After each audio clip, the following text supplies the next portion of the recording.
Hello दोस्तों, कैसे हैं आप सब। आज जो हम चैप्टर स्टार्ट करने वाले हैं उसका नाम है एसिड, बेस एंड सॉल्ट। ये चैप्टर काफ़ी इंटरेस्टिंग चैप्टर है और इस चैप्टर में हम बहुत सी चीज़ें देखने वाले हैं और बहुत सी चीज़ें इसके अंदर हम पढ़ने वाले हैं। और ये chapter exam point of view से भी क्या है, बहुत ज़्यादा इंपॉर्टेंट भी है। तो आज हम इस चैप्टर को पूरा करेंगे और इस चैप्टर में एक एक चीज़ को पूरा क्रिस्टल क्लियर कर लेंगे, कोई भी डाउट हमारे माइंड के अंदर नहीं रहेगा। तो वीडियो को एंड तक देखें और चैनल को सब्सक्राइब और लाइक और शेयर ज़रूर करें। Acid, base and salt chapter को स्टार्ट करने से पहले हमें यह पता होना चाहिए कि हमारे पास एसिड क्या होते हैं, हमारे पास बेस क्या होते हैं। अगर आपको कोई भी एक सोल्यूशन दे दिया जाए या फिर आपको एक टेस्ट ट्यूब दे दिया जाए जिसके अंदर कोई एक लिक्विड भरा हुआ है और आपसे बोला जाए कि आपको वहां पे पता लगाना है कि वो जो सोल्यूशन है क्या वो एक एसिड होगा, क्या वो एक बेस होगा, तो उसको पता लगाने के लिए हम वहां पे क्या करते हैं, कुछ टेस्ट करते हैं। और उस टेस्ट के लिए हम वहां पे क्या करते हैं, इंडिकेटर्स को यूज करते हैं। अब ये इंडिकेटर्स क्या होते हैं, सबसे पहला क्वेश्चन हमारे दिमाग में यही आएगा।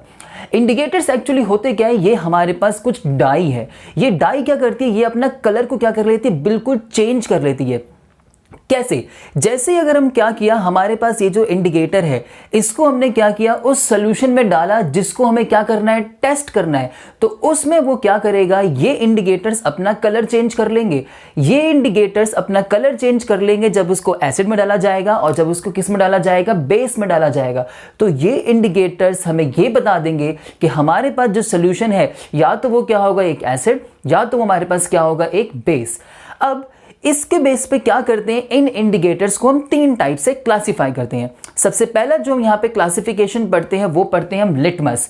लिटमस जो होता है ये हमारे पास क्या है, पहला इंडिकेटर्स की फॉर्म में आता है। दूसरा हम यहाँ पे जो पढ़ेंगे वो पढ़ेंगे मिथाइल ऑरेंज।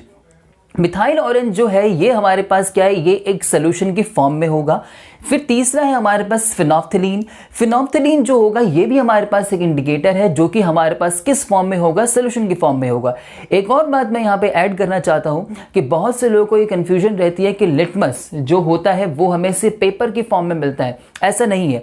लिटमस जो होता है वो हमें लिटमस पेपर की फॉर्म में भी मिलता है, साथ के साथ वो हमें लिटमस सोल्यूशन की फॉर्म में भी मिलता है। दोनों को हम यूज कर सकते हैं एसिड और बेस के टेस्ट को फाइंड आउट करने के लिए। तो सबसे पहले हम क्या करेंगे, लिटमस के बारे में पढ़ेंगे, फिर हम एक एक करके इनको देख लेंगे। ठीक है, किसको देखेंगे, मिथाइल ऑरेंज को देखेंगे, उस पर किसको देखेंगे, फिनोप्थिलीन को देखेंगे। तो चलिए स्टार्ट करते हैं सबसे पहले लिटमस से। तो सबसे पहले जो हम स्टार्ट करेंगे वो हमारे पास क्या है, लिटमस। अगर हम लिटमस की बात करें तो मैंने आपको पहले ही बता दिया कि लिटमस क्या है, हमारे पास एक इंडिकेटर जिसे हम यूज करेंगे कि हम ये पता लगाएंगे कि हमारे पास जो सोल्यूशन है क्या वो एसिडिक है या फिर वो कैसा है, बेसिक। सबसे पहली चीज जो लिटमस है वो हमारे पास क्या है, एक नेचुरल इंडिकेटर। ये हमारे पास क्या है, एक नेचुरल इंडिकेटर। मतलब ये इंडिकेटर हमें कहां से मिलेगा, नेचर से मिलेगा। ठीक है, अब जो लिटमस है ये हमारे पास सोल्यूशन की फॉर्म में भी हो सकता है और ये हमारे पास पेपर की फॉर्म में भी हो सकता है। जनरली हम क्या यूज करते हैं, लिटमस पेपर को यूज करते हैं। ठीक है, और लिटमस पेपर को क्या करते हैं, हम दो टाइप से क्या करते हैं, इसको डिवाइड कर देते हैं। पहला जो होता है वो हमारे पास होता है ब्लू लिटमस पेपर, दूसरा हमारे पास होता है रेड लिटमस पेपर। ठीक है, अब जो हमारे पास ब्लू लिटमस पेपर है, रेड लिटमस पेपर है, ये क्या करने वाला है, अब उसको हम एक बार देख लेते हैं। देखो, सबसे पहली चीज लिटमस पेपर है, ये हमारे पास एक स्ट्रिप की फॉर्म में होगा। किस फॉर्म में होगा, स्ट्रिप की फॉर्म में। मतलब हमारे पास एक पेपर है, उसको हमने कैसे काट लिया है, इस फॉर्म में काट लिया है। तो ये हमारे पास इस स्ट्रिप की फॉर्म में हमारे पास क्या होने वाला है, लिटमस पेपर होने वाला है। हम क्या करेंगे, हम इसको अपने सोल्यूशन में डालेंगे और हम वहां पे चेक करेंगे हमारे पास सोल्यूशन एसिडिक है या फिर हमारे पास क्या है, बेसिक। अगर सोल्यूशन एसिडिक हुआ, अगर हमारे पास सोल्यूशन कैसा है, एसिड, मतलब हमने किस में डाला, उसको एसिड के अंदर डाला, तो ब्लू लिटमस जो होगा वो किसके अंदर टर्न हो जाएगा, वो टर्न हो जाएगा रेड के अंदर। मतलब वो जो ब्लू लिटमस पेपर है वो अपना कलर किस में कन्वर्ट कर लेगा, रेड में कन्वर्ट कर लेगा। ऐसे ही अगर हम किसकी बात करेंगे, बेस की बात करेंगे, तो हमारे पास जो रेड लिटमस पेपर होगा वो किसके अंदर टर्न हो जाएगा, ब्लू लिटमस पेपर के अंदर। तो हमें पता चल जाएगा कि हमारे पास अगर रेड से ब्लू में गया है तो बेस, अगर ब्लू से रेड में गया है तो हमारे पास क्या हो जाएगा, वो एक एसिड हो जाएगा।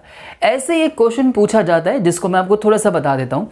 जैसे कि आपके पास यहाँ पर 3 टेस्ट ट्यूब है, 1 एंड दिस इज 2, और ये हमारे पास एक और हमारे पास क्या है 3। ये हमारे पास 3 टेस्ट ट्यूब है और हमें सिर्फ एक चीज़ गिवन है और वो हमारे पास रेड लिटमस पेपर, ठीक है। और हमें पता लगाना है कि हमारे पास इन सोल्यूशन में से एसिड कौन सा है, बेस कौन सा है और वाटर। मतलब हमें क्या पता लगाना है कि हमारे पास एक होगा एसिड, एक हमारे पास क्या होगा बेस, और एक हमारे पास क्या होगा DI water, D ionised water. ये DI वाटर क्या होता है अभी थोड़ी देर में हम देखेंगे, बट आप ऐसे समझो कि हमारे पास ये क्या है, एक वाटर है। सपोज ऐसे ऐसे करके समझ लो। अभी तो हमने क्या किया, हमने इस रेड लिटमस पेपर को किसके अंदर डाला, इसके अंदर डाला। किसके अंदर डाला, इसके अंदर। और जैसे ही मैंने रेड लिटमस पेपर को इसके अंदर डाला तो यहाँ पे मुझे नो चेंज, मतलब कि मुझे इसके अंदर डालने के बाद कोई भी चेंज नहीं दिखा, कोई चेंज नहीं दिखा, ठीक है। अब मैंने क्या किया, मैंने इस रेड लिटमस पेपर को इसके अंदर डाला, इसके अंदर डाला। तो डालने के बाद मैंने देखा कि ये यहाँ पर कैसा हो चुका है, ब्लू। कैसा हो चुका है, ब्लू। अब मैंने क्या किया, अब मतलब मेरे पास एक ही रेड लिटमस पेपर है, रेड लिटमस कितना है मेरे पास, एक ही है। अब मुझे उसी एक से पता लगाना है वाटर कौन है, एसिड कौन है और बेस कौन है। तो मैंने इस रेड लिटमस पेपर को इसके अंदर डाला, कोई चेंज नहीं आया। जब मैंने इसको उठा के इसके अंदर डाला तो कैसा हो गया, ब्लू। तो अब मेरे पास वो रेड लिटमस पेपर वो रेड नहीं रहा, अब वो कैसा हो चुका है, ब्लू हो चुका है। मतलब वो कैसा हो चुका है, ब्लू। अब मैं इस ब्लू लिटमस पेपर को इसके अंदर डालूंगा। जैसे ही मैंने ब्लू लिटमस पेपर को इसके अंदर डाला तो उसने मुझे वहां पर कैसा कलर दे दिया, लिटमस पेपर का रेड दे दिया। अब देखो सुनो, रेड लिटमस पेपर को इसके अंदर डाला, कोई चेंज नहीं हुआ। रेड लिटमस पेपर को मैंने इसके अंदर डाला तो रेड से किस में कन्वर्ट हो गया, ब्लू के अंदर। और रेड से ब्लू में जो चीज़ जाती है वो हमारे पास क्या होता है, बेस। तो इसका मतलब ये वाला सोल्यूशन मेरे पास क्या होगा, बेस होगा। अब उस जो मेरे पास ब्लू था उसको मैंने किसके अंदर डाला, इसके अंदर डाला। तो अब वो मुझे कैसा कलर दे रहा है, रेड दे रहा है। अब जो भी मेरे पास ब्लू से रेड देगा तो वो सोल्यूशन हमारे पास कैसा हो जाएगा, एसिड। कैसा हो जाएगा वो, एसिडिक। तो ये मेरे पास हो गया एसिड, ये मेरे पास क्या हो गया, बेस। और जो बचा होगा वो हमारे पास क्या होगा फिर, वाटर। तो ये हमारे पास क्या हो जाएगा, एक वाटर। समझ आ गया, बहुत क्लियर है, ठीक है। मैं क्यों बताया, क्योंकि आपको सिर्फ एक ही रेड लिटमस पेपर है, आपने उसको बारी बारी से डाला, बारी बारी से इसके अंदर डाला, कोई चेंज नहीं हुआ। तो ये वाटर हमने देख लिया। इसमें डाला तो रेड से ब्लू में गया, जिसमें भी रेड से ब्लू में जाएगा वो क्या हो जाएगा, बेस। इसके अंदर डाला तो हमने इसको नहीं डाला, हमने किसको डाला, इसको डाला, क्योंकि ब्लू में कन्वर्ट हुआ। अब क्योंकि अब ये ब्लू लिटमस पेपर रेड से ब्लू में कन्वर्ट हो गया है, इस ब्लू को उठा के इसके अंदर डाला तो हमें कैसा कलर मिल गया, फिर से रेड। और ब्लू से रेड हमें कौन देता है, एसिड देता है। तो हमारे पास ये सोल्यूशन हमने आइडेंटिफाई इस तरीके से कर लिए, ठीक है। अब इसके बाद हमारे पास 2 आते हैं, अब हम क्या करते हैं उनको भी देख लेते हैं, मिथाइल ऑरेंज और एक और हमारे पास क्या है, फिनोप्थिलीन। अब जो हमारे पास है ये 2 इंडिकेटर्स है, पहला हमारे पास मिथाइल ऑरेंज है, दूसरा हमारे पास क्या है, फिनोप्थिलीन है। अगर हम यहाँ पे मिथाइल ऑरेंज की बात करें तो ये दोनों, और फिनोप्थिलीन की बात करें, दोनों ही हमारे पास क्या है, इंडिकेटर है। मिथाइल ऑरेंज जो होता है इसका कलर, ये ऑरेंज ही हमें बता रहा है इसका कलर कैसा होता है, ऑरेंज कलर का होता है। ये मतलब ये हमारे पास क्या होगा, एक सोल्यूशन की फॉर्म में होगा और इसका कलर कैसा होगा, यहाँ पे ऑरेंज कलर होगा। और जो फिनोप्थिलीन है इसका कलर हमारे, ये कैसा होगा, कलरलेस, मतलब इसका कोई भी कलर नहीं होगा। तो ये कैसा होगा हमारे पास, कलरलेस। अब हम क्या करेंगे, बारी बारी से इसको क्या करेंगे, एक बार एसिड में डालेंगे और एक बार किस में डालेंगे, बेस में डालेंगे। अगर हम मिथाइल ऑरेंज की बात करते हैं, अगर हम मिथाइल ऑरेंज को किस में डालते हैं, एसिड में डालते हैं, तो मिथाइल ऑरेंज जो होता है ये अपना ऑरेंज कलर किस में चेंज कर लेता है, रेड में चेंज कर लेता है, ठीक है। तो एसिड में मिथाइल ऑरेंज कैसा कलर देगा हमें, रेड। अगर हम मिथाइल ऑरेंज को यही किस में डालें, बेस में डालें, तो वो हमें फिर कैसा कलर देगा, वहाँ पे येलो कलर देगा, ठीक है। ये कलर आप याद रखना क्योंकि ये एमसीक्यू में आपसे पूछे जा सकते हैं। फिनोप्थिलीन की अगर हम बात करें, फिनोप्थिलीन कैसा होता है, कलरलेस होता है। अगर हम उसको एसिड में डालते हैं तो वो कलरलेस ही रहता है, लेकिन अगर हम उसे किस में डालते हैं, बेस में डालते हैं, तो वो हमें पिंक कलर देता है, ठीक है। तो ये कलर आप याद रखें कि लिटमस एसिड में कौन सा कलर देता है, बेस में कौन सा कलर देता है, मिथाइल ऑरेंज कौन सा कलर देता है, फिनोप्थिलीन कौन सा कलर देता है, ये कलर आपको याद रहने चाहिए, ठीक है। इसके बाद एक और टॉपिक जो बच जाता है वो है हमारे पास ऑल्फैक्टरी इंडिकेटर्स। एक बार उसको भी देख लेते हैं क्योंकि वो बहुत छोटा सा है और बहुत इंटरेस्टिंग है, आपको मज़ा आएगा उसको सुन के।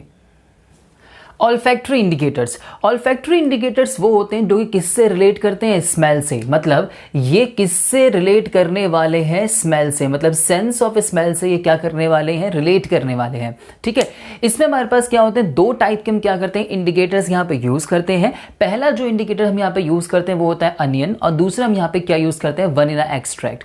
दोनों का काम क्या है, ऑलमोस्ट सेम ही है। दोनों सेम तरीके का अपनी परफॉर्मेंस या एक्टिविटीज या फंक्शन को क्या करते हैं, शो करते हैं।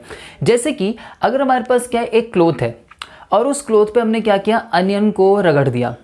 ठीक है, अनियन को हमने क्या कर दिया, रगड़ दिया। तो हमें पता है कि अनियन की ना एक बहुत अजीब सी स्मेल आती है अगर कपड़ों पे लग जाए तो। और हमने क्या किया, उसको हमने एक कंटेनर है, उसके अंदर हमारे पास क्या है, एक बेस है। मतलब सोडियम हाइड्रोक्साइड हमने ले लिया, वो हमारे पास क्या एक बेस है। अभी सोडियम हाइड्रोक्साइड बेस क्यों है, इसे हम आगे जाके देखेंगे। हमने क्या किया कि हमने उस क्लॉथ को उस कंटेनर में डाल दिया। डालने के बाद जब उसे बाहर निकालेंगे तो हमें उसकी कोई भी स्मेल अनियन की हम डिटेक्ट नहीं कर पाएंगे। अगर उसी क्लॉथ को हमने क्या किया, हमने एक एसिड के अंदर डाला, जैसे कि हमारे पास क्या एक हाइड्रोक्लोरिक एसिड है, हमने उसी क्लॉथ को हाइड्रोक्लोरिक एसिड के अंदर डाला तो उसकी स्मेल पे कोई फ़र्क नहीं पड़ेगा। जैसी स्मेल गंदी सी अजीब सी जो थी, जो पहले आ रही थी, वही सेम स्मेल हमें बाद में भी देखने को मिलेगी। तो बेस में हम अनियन की स्मेल को डिटेक्ट नहीं कर पाते हैं, लेकिन अगर हम उसे HCl में डालें या एसिड में डालें, उसकी स्मेल पे कोई फ़र्क नहीं पड़ता। सेम टाइप का फंक्शन जो होता है वो किस में शो होता है, वनीला एक्सट्रैक्ट में। अगर वनीला एक्सट्रैक्ट अगर लगाया जाए, उसको अगर हम क्या करें, उस क्लॉथ को अगर हम फिर से पानी के उसके अंदर सोडियम हाइड्रोक्साइड के अंदर अगर हम डालते हैं तो वहाँ पे क्या होगा, उसकी स्मेल चली जाएगी, हम उसकी स्मेल को डिटेक्ट नहीं कर पाएंगे। अगर हम उसको फिर से एक एसिड में डालते हैं सच एज HCl, तो वहाँ पे हम उसकी स्मेल को डिटेक्ट कर लेंगे। ठीक है, क्योंकि एसिड जो होते हैं वो उसकी स्मेल को अफेक्ट नहीं करते।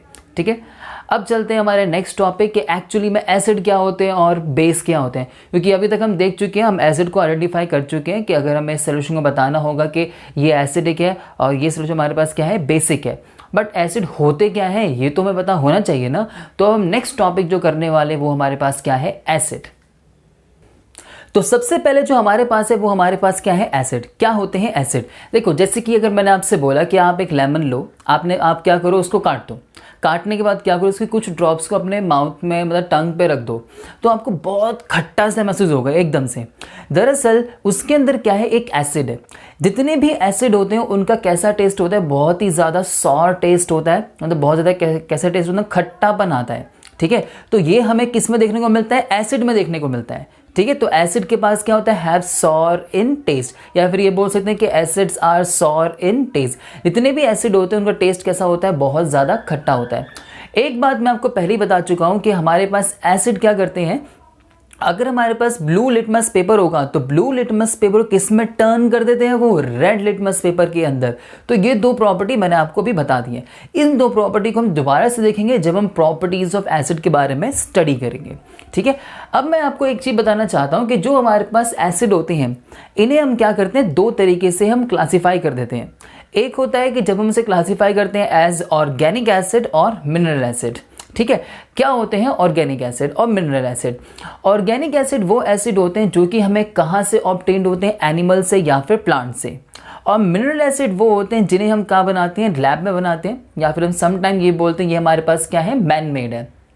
ठीक है, तो इसमें अगर हम एग्जांपल देखें ऑर्गेनिक एसिड के, तो ऑर्गेनिक एसिड के हमारे पास एग्जांपल है जैसे कि acetic acid, citric acid, tartaric acid. ये सारे के सारे किसके एग्जांपल है, ऑर्गेनिक के। अगर हम किस पे जाए, मिनरल एसिड पे जाएं, तो हमें वहाँ पे देखने को मिलता है hydrochloric acid, sulphuric acid, nitric acid, phosphoric acid भी है, बट हमें अभी इस बुक में नहीं पढ़ना है ज़्यादा, तो हम उसको ज़्यादा डील नहीं करेंगे। ठीक है, तो इन दो चीज़ों को हमें क्या करना है, दिमाग में रखना है कि ऑर्गेनिक एसिड वो होते हैं जो कि हमें एनिमल और प्लांट से मिले, और मिनरल एसिड वो होते हैं जो कि हमें कहाँ से मिलते हैं, वो मिलते नहीं है, उन्हें हम खुद बनाते हैं, या फिर हम ये बोलें जो कि हमें कहाँ से मिल रहे हैं, मिनरल से मिल रहे हैं, ये भी हम बोल सकते हैं। ठीक है। मिनरल की मदद से हम उन मिनरल एसिड को बनाते हैं, इसलिए हम उनको क्या बोलते हैं, मिनरल एसिड, या फिर हम क्या बोलते हैं, मैन मेड एसिड। इतनी बात क्लियर होगी। एक और तरीके से हम क्या करते हैं, इन एसिड को क्लासीफाई करते हैं, और वो हम क्लासीफाई करते हैं दो तरीके से। जैसे कि उसे हम क्लासीफाई करते हैं एज फर्स्ट वन, जिसे हम बोलते हैं स्ट्रॉन्ग एसिड। क्या बोलते हैं, स्ट्रॉन्ग एसिड। दूसरे हमारे पास क्या होते हैं, वीक एसिड। क्या होते हैं, वीक एसिड। स्ट्रॉन्ग एसिड में हमारे पास आता है HCl। अब ये HCl क्या है, HCl होता है हमारे पास हाइड्रोक्लोरिक एसिड। क्या होता है, हाइड्रोक्लोरिक एसिड। दूसरा होता है हमारे पास H2SO4, ये आपको पढ़ चुके हैं चैप्टर 1 के अंदर। ये हमारे पास क्या होता है, सल्फ्यूरिक एसिड। ठीक है। और तीसरा हमारे पास क्या होता है, HNO3, ये होता है हमारे पास नाइट्रिक एसिड। ठीक है। वहीं अगर हम वीक की बात करें, वीक एसिड में कौन होगा हमारे पास, एसिटिक एसिड। हमारे पास क्या होगा, एसिटिक एसिड। ठीक है। Citric acid, citric acid. एक और होता है टार्ट्रिक एसिड। ठीक है। ये सारे हमारे पास क्या होते हैं, वीक एसिड। ठीक है। तो अगर मैं आपसे बोलूं, अच्छा इसका आप फॉर्मूला याद रख सकते हैं, CH3COOH। बाकी के फॉर्मूले सिट्रिक एसिड और टार्ट्रिक एसिड के फॉर्मूले याद करने की ज़रूरत नहीं है, क्योंकि हमें सिर्फ इससे और इससे ही डील करना है इस चैप्टर के अंदर। ठीक है। एक और चीज़ मैं आपको यहाँ पे बताना चाहता हूँ, जो मेरे पास ये एक स्टार मार्क करके मैं यहाँ लिख देता हूँ, H2CO3, ये होता है हमारे पास कार्बोनिक एसिड। क्या होता है ये हमारे पास, कार्बोनिक एसिड, जो कि हमारे पास क्या है, एक मिनरल एसिड। जो कि ये हमारे पास क्या है, एक मिनरल एसिड, बट फिर भी ये हमारे पास कैसा होता है, वीक एसिड। ये हमारे पास कैसा होता है, वीक। तो ये स्टार मार्क इसीलिए किया है ताकि आपको ध्यान रहे कि H2CO3 एक मिनरल एसिड तो है, बट वो हमारे पास कैसा है, वीक एसिड। मैं यहाँ से एक बात आपको बता सकता हूँ, या हम ये समझ सकते हैं, HCl क्या था, मिनरल एसिड। H2SO4 क्या था, मिनरल एसिड। HNO3 क्या था, मिनरल एसिड। जितने भी मिनरल एसिड होते हैं वो सारे के सारे क्या होते हैं, स्ट्रॉन्ग एसिड। क्या होते हैं, स्ट्रॉन्ग।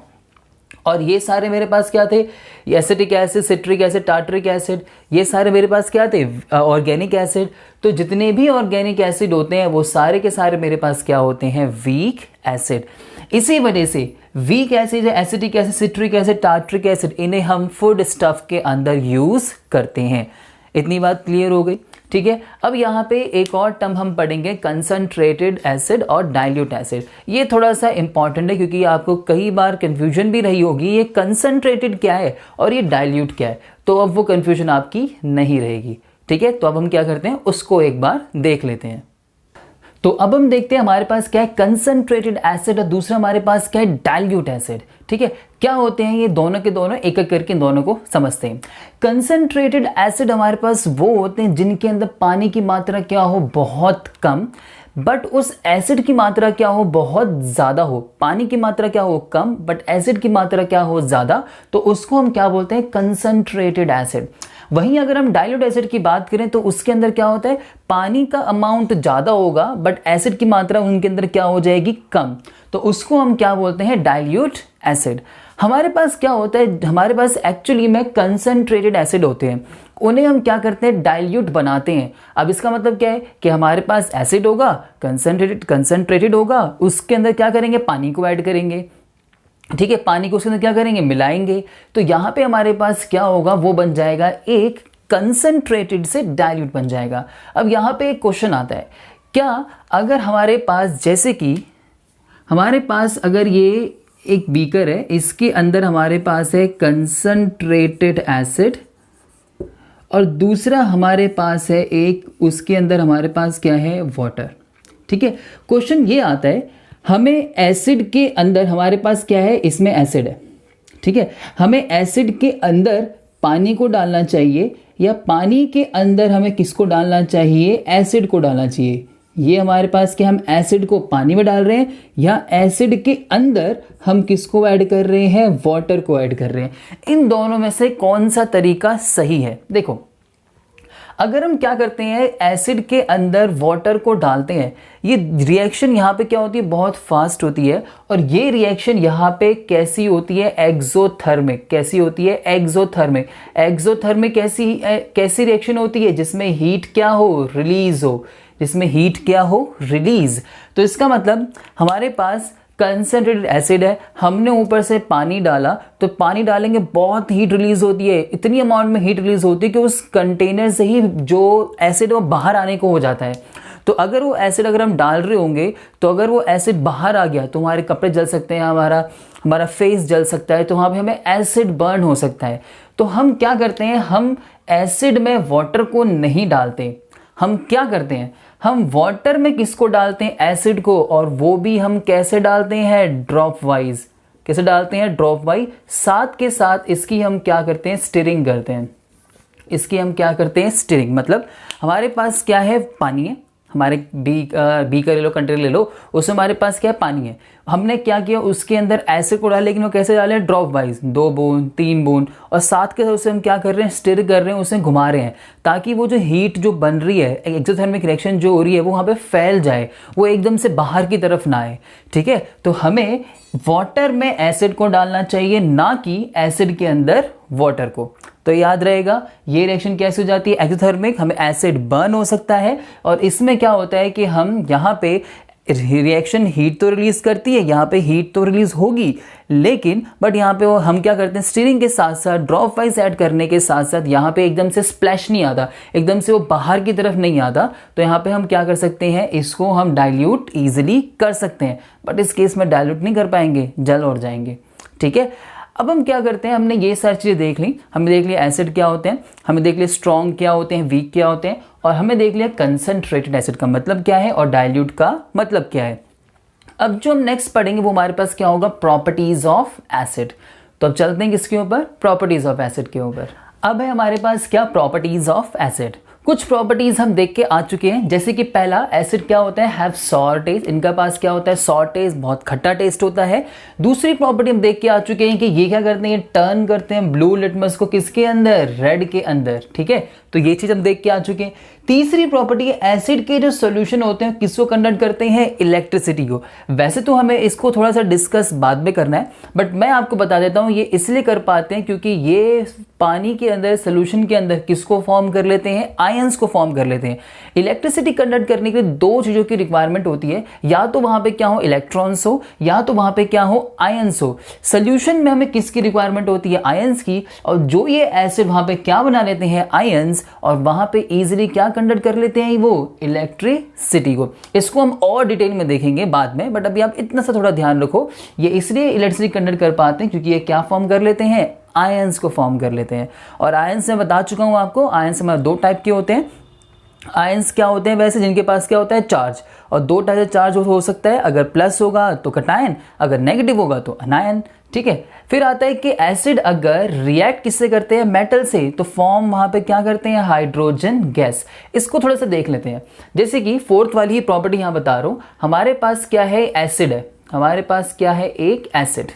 ठीक है, अगर ये एसिड किससे रिएक्ट करेगा, एक मेटल से रिएक्ट करेगा। किससे रिएक्ट करेगा, मेटल से। जैसे ही वो इस मेटल से रिएक्ट करेगा तो यहाँ पे क्या बनाएगा, सॉल्ट, और यहाँ से क्या रिलीज कर देगा, वो हाइड्रोजन गैस को। किसको रिलीज कर देगा, हाइड्रोजन गैस। ये ऊपर वाला एरो बता रहा है कि वो रिलीज हो रहा है। ठीक है, अब देखो, हमने एक एसिड ले लिया, जैसे कि मैंने आपको एग्जाम्पल भी दिया था एक, हमारे पास एक एसिड है, जैसे मान लो H2SO4। ठीक है, और हमने एक मेटल यहाँ पर यूज कर लिया, जिंक। किसको यूज कर लिया, Zn को यूज कर लिया। अब मैंने बताया था कि ये किस फॉर्म में, ये है A, B और C की फॉर्म में। तो ये कौन सी वाली हमारे पास रिएक्शन होगी, डिस्प्लेसमेंट रिएक्शन। हाइड्रोजन से ज्यादा रिएक्टिव कौन है, जिंक। तो जिंक बोलेगा तू निकल, इसको उठा के पटक देगा, खुद जाके बैठ जाएगा, और यहाँ पे वो क्या बना लेगा, ZnSO4, और क्या रिलीज कर देगा यहाँ से, हाइड्रोजन गैस। मैंने आपको ये भी बताया था कि हमें कैसे पता चलेगा कि यहाँ पे सिर्फ हाइड्रोजन गैस ही रिलीज होगी, तो वहाँ पे बताया था पॉप साउंड के बारे में बताया था। अगर आपको अभी भी थोड़ा सा डाउट है तो एक बार आप जाके उस वीडियो को देख लें, तो आपको जो भी डाउट होगा वहाँ पे क्लियर हो जाएगा, ठीक है। तो इसलिए ये चैप्टर ना आपस में बहुत हद तक ना कनेक्टेड है, तो ये आपको आना चाहिए कि फॉर्मूला बनाना नहीं आता। अगर आपको फॉर्मूले बनाना नहीं आते तो आपको प्रॉब्लम आ सकती है, ठीक है। तो इस चीज़ का आपको ध्यान रखना है। अगर मैं एक और एग्जांपल ले लूँ, मान लो मेरे पास लिखा हुआ है HCl, अब मुझे उस रिएक्शन किससे करवानी है, Mg से। हाइड्रोजन से ज़्यादा रिएक्टिव कौन है, मैग्नीशियम हाइड्रोजन को उठा के पटक देगा, खुद जाके बैठ जाएगा, तो यहाँ पे क्या बना लेगा, वो बना लेगा MgCl2 और क्या रिलीज कर देगा, हाइड्रोजन। तो यहाँ से क्या रिलीज हो जाएगी, हाइड्रोजन गैस।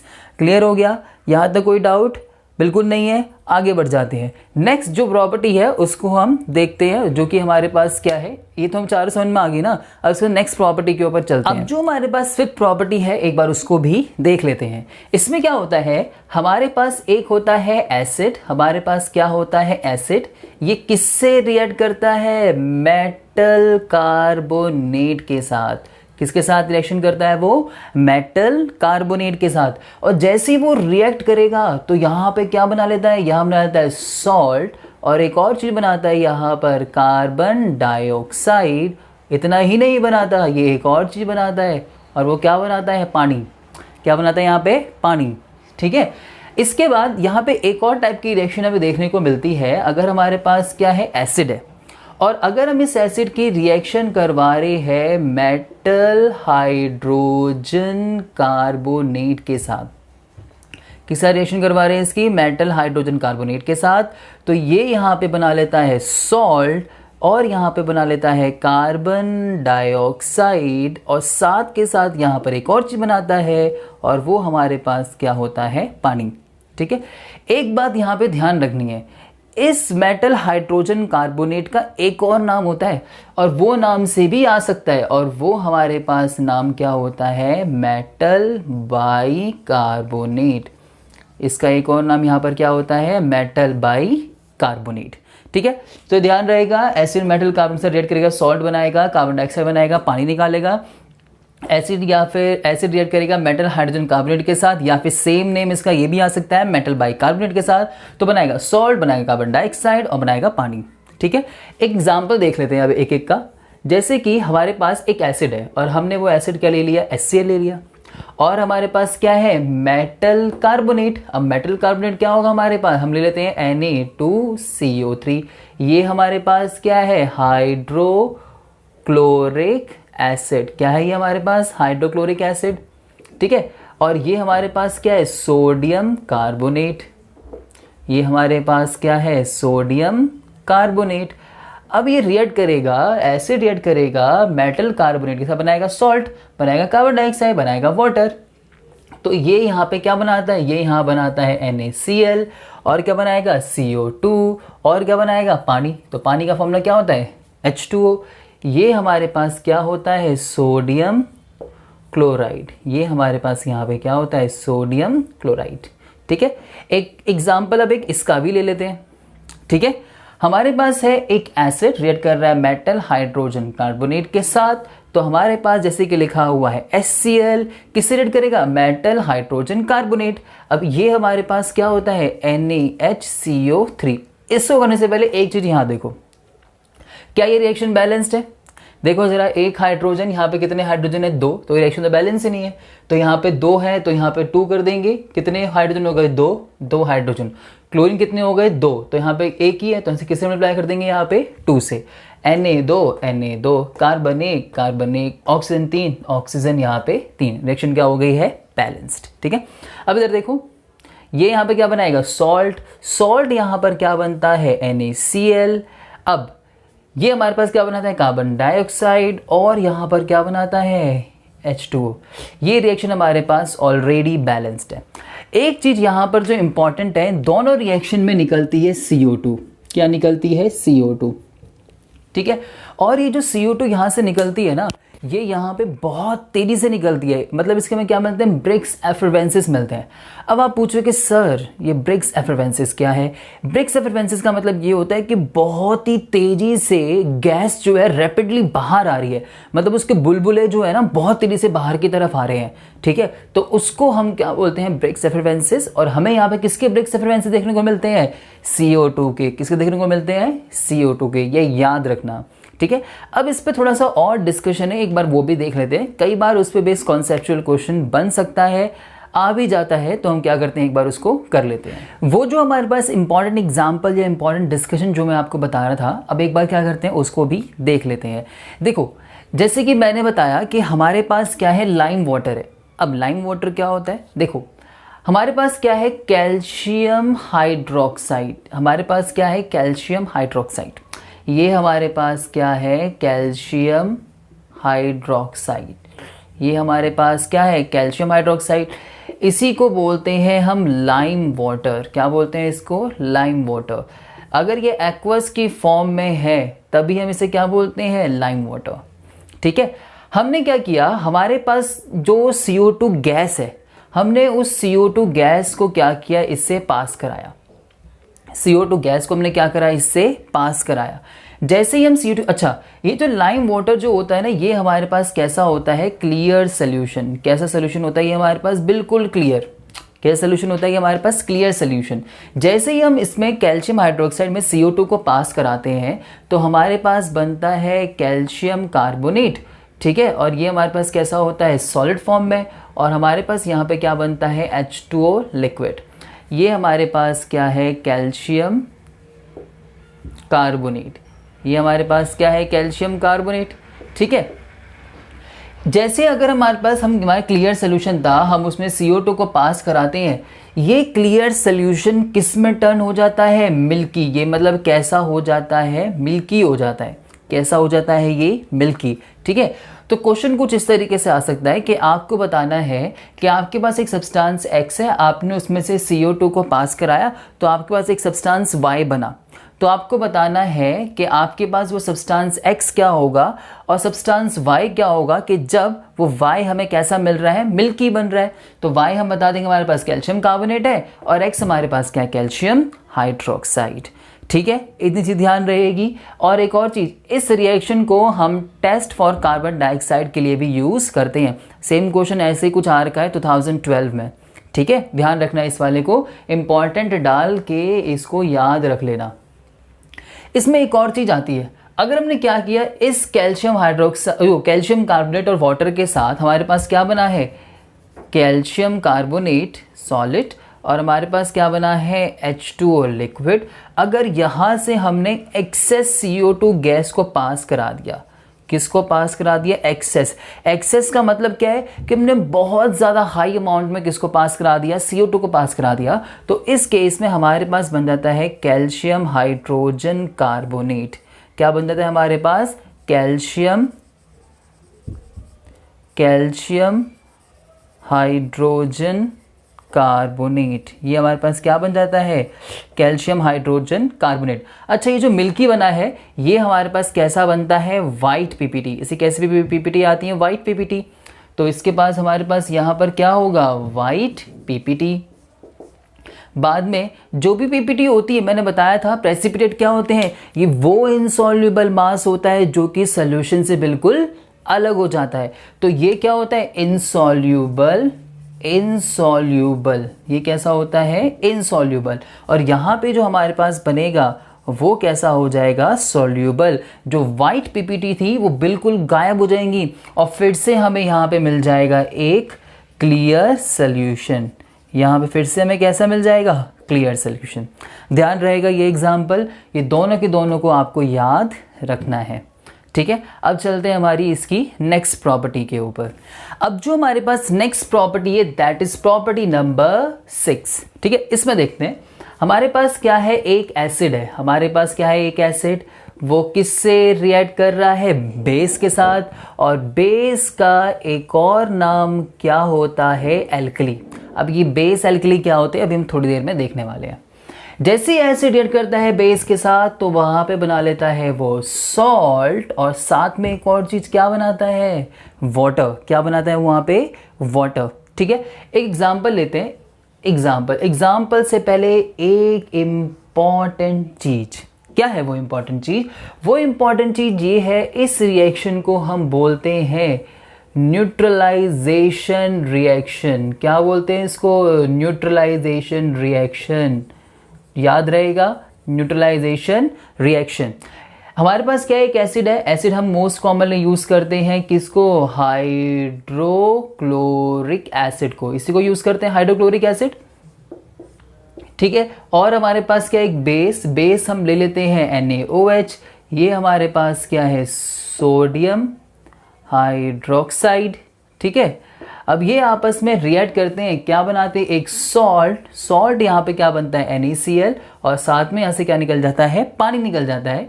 ये हमारे पास क्या होता है, सोडियम क्लोराइड। ये हमारे पास क्या होता है, सोडियम क्लोराइड। जब भी आपसे न्यूट्रलाइजेशन रिएक्शन के बारे में पूछेगा तो आपको वहाँ पे एग्जाम्पल भी दे के आना है। एक बात, न्यूट्रलाइजेशन रिएक्शन को डिफाइन कैसे बताएंगे हम? When acid react with base to form salt and water is known as neutralization reaction। Simple ऐसे ही बता देंगे हम इसको। और एक और चीज, इसे न्यूट्रलाइजेशन बोल क्यों रहे हैं? दरअसल हो क्या रहा है, एसिड को कौन न्यूट्रलाइज कर रहा है, बेस। या तो ऐसे समझ लो बेस को कौन न्यूट्रलाइज कर रहा है, एसिड। तो आपस में दूसरे को क्या कर रहे हैं, एक दूसरे के दबदबे को क्या कर रहे हैं, खत्म। तो यहाँ पे किसी का दबदबा नहीं, दोनों साइड क्या है, न्यूट्रल हो गया। तो इसीलिए हम रिएक्शन को क्या बोलते हैं, न्यूट्रलाइजेशन रिएक्शन। ठीक है, अब चलते हैं इसकी एक और प्रॉपर्टी है, प्रॉपर्टी नंबर 7। इसमें क्या होता है, हमारे पास है एक एसिड और वो किसके साथ रिएक्ट कर रहा है, मेटल ऑक्साइड के साथ, और वो वहाँ पे बना रहा है सॉल्ट, और साथ में वो वहाँ पे क्या बना रहा है, वाटर बना रहा है। एग्जाम्पल ले लेते हैं, एसिड वही हम मोस्ट कॉमनली क्या यूज़ करेंगे, HCl। हमारे पास क्या है, एक HCl है। यहाँ पर हम क्या करेंगे, मेटल ऑक्साइड डालेंगे। मेटल ऑक्साइड ले रहे हैं यहाँ पे CuO। इसका नाम आप सभी को अब याद हो जाना चाहिए, इसका नाम होता है हाइड्रोक्लोरिक एसिड। ठीक है, और हमने यहाँ पे क्या डाला, CuO। ये होता है हमारे पास कॉपर। कई बार इस एसिड से लिख देते हैं सेकेंड ऑक्साइड। इसका मतलब कुछ नहीं होता, इसकी वैलेंस, ये सेकेंड रोमन नंबर में हमें ये बता रहा है कि ये Cu किस में गया हुआ है, Cu2+ के अंदर गया हुआ है, बस ये बता रहा है। अगर 3+ में जाता तो यहाँ पे रोमन नंबर में 3 लिख देते। ठीक है, तो ये क्या बनाएगा, सॉल्ट यहाँ पे क्या बनता है, CuCl2, और साथ में यहाँ से क्या निकल जाता है, पानी। ये हमारे पास क्या होता है, कॉपर क्लोराइड। ये हमारे पास क्या होता है, कॉपर क्लोराइड। ठीक है, इसकी आपको क्या करनी है, सिवियर रिएक्शन को ध्यान रखना है। नेक्स्ट इसकी एक लास्ट प्रॉपर्टी 8, ये भी मैं बता देता हूँ। एसिड जो होते हैं, acid have a corrosive nature. Acid का नेचर कैसा होता है, कोरोसिव। ये देखो, कोरोसिव का मतलब क्या है, अगर एसिड, मेनली कंसनट्रेटेड एसिड, अगर वो किसी कपड़े पे गिर जाए तो कपड़ा जल जाता है, अगर हाथ पे गिर जाए तो हाथ जल जाता है। आपने देखा होगा एसिड अटैक के बारे में आप लोगों ने सुना होगा। दरअसल वो यही होता है कि एसिड के नेचर कैसा होता है, कोरोसिव। वो जिस पे भी पड़ता है उसको खा जाता है, उसको ख़त्म कर देता है वो। ठीक है, तो इस चीज़ से, तो इसलिए एसिड से, मेनली कंसनट्रेटेड एसिड के साथ मजाक नहीं करना है। उसको अगर आप एक्सपेरिमेंट करते भी हैं तो उसको केयरफुली और कॉशन के साथ वहाँ पे एक्सपेरिमेंट को परफॉर्म करना है। ठीक है, तो हमारी यहाँ पे एसिड की प्रॉपर्टी ख़त्म हो चुकी है। अब हम चलते हैं किसके ऊपर, बेस के ऊपर।